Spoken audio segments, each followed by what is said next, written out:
Navbatdagi manzilimiz Zakanalda bo'lyapti. Sadaf to'yxona orqasida joylashgan yangi planirovka 5 qavatli uylarni 5-qavatdan bir xona, 2 xona qilingan kvartira sotuvga chiqmoqda. Tashqarida mashina qo'yishga joylari, bola o'ynash maydonchasi ham mavjud. Uyda holatlarini ko'rish mumkin. Yaxshi holatda turibdi, kirib yashashga tayyor. Mana shu ko'zga ko'rinib turgan barcha mebel texnikalari qoldiriladi. Bu yerda yumshoq mebel, gilam parda, shkaf, televizor, konditsionerlari mavjud.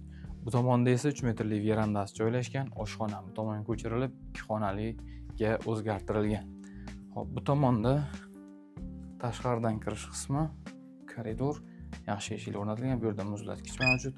Bu yerda esa umumiy sanuzil, aristonlari mavjud.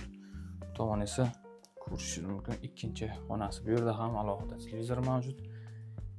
Romlari akfa. Xo'p, ushbu kvartira 5-qavatda joylashgan, yangi planirovka, barcha jihoz texnikalari bilan $18,500 ga baholanyapti. Albatta, kam bir qiziqqanlar quyida raqamlarga aloqaga chiqsanglar bo'ladi. Bizga obuna bo'lib qo'ying, mana shunaqangi yaxshi uylarni o'tib so'ramaslik uchun.